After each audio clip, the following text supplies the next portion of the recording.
Take note, legacy Jazz fans, have respect for the new Jazz team. They try to tank, but they just won't do it.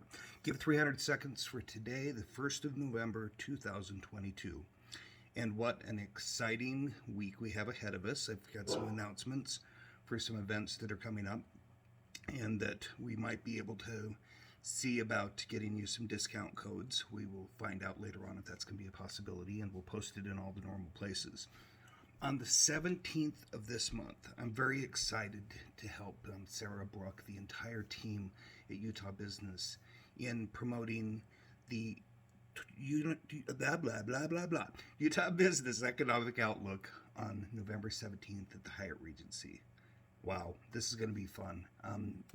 The last few events that I've been to, one Utah and the Eastern Economic Summit in Price last week, have been so encouraging from this lifelong Utahn, with the amount of collaboration, effort, community, and just exciting things going on. Right now is a time for you as a resident, as a business owner in the state of Utah, to really see what you can do, not only for yourself, but for the rest of the state with this transition into, is it a recession, whatever it is. I've lived through 5 economic upswells and problems, and known of 3 because of how it involved my family in my lifetime. In 1983, when I graduated from high school, there was a tremendous recession in Utah County. And a lot of the best and brightest that I grew up with left the state. They've since come back. That's another story altogether. But Geneva was shutting down. The copper mine wasn't hiring as much. There was malaise with the agriculture in the Lehigh American Fork area. There had been some USDA problems. It really wasn't a good place to live. Well, it was still a pretty cool and beautiful place to live, but it wasn't a very economically enlightened area to live. The Ashtons and the people that started with Word Perfect and Novella and stuff like that, and the Norders had not necessarily really started making an impact, even though they're software dynasties that kind of followed Evans and Sutherland and that type of thing. We're just getting started. Where am I going with this rambling? Well, there was that downturn. I remember the crash in the late 80s. I actually had some metals investments and I lost everything. It went up, but I had sold.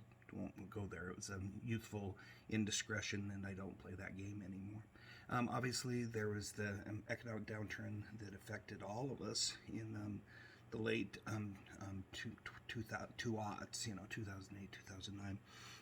1999 dot-com bubble, and then most recently with what's happened with COVID and everything else. My whole point is the best opportunity for innovation is uncertainty, because great things always come out of these economic burps and changes.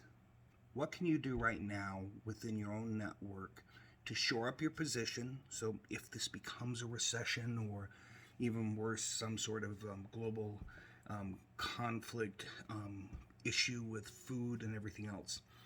Learn from, my Mormon heritage. Many of you know I don't practice, but I definitely profess and preach the value of self-reliance and those types of things. But how can you creatively do something in this amazing, collaborative, killer environment that is Utah right now and is the Intermountain West? I know you can, because number one, you have to give to get. Get involved with groups. Give of your time. You already give of your tithe, many of you, but there are so many other ways you can do to not compete, but help others. So you have to give to get. I believe in that karmatic principle. It affects me in my everyday life. And also, if you can think it, you can generally do it. It's just that once you've thought something, if it manifests that it's not going to be a good idea, and I've done this many times, just back off. I'm going to stick to the 300 seconds for today. Go Jazz. Love you guys. Support the 17th with the Economic Summit, and I'm out.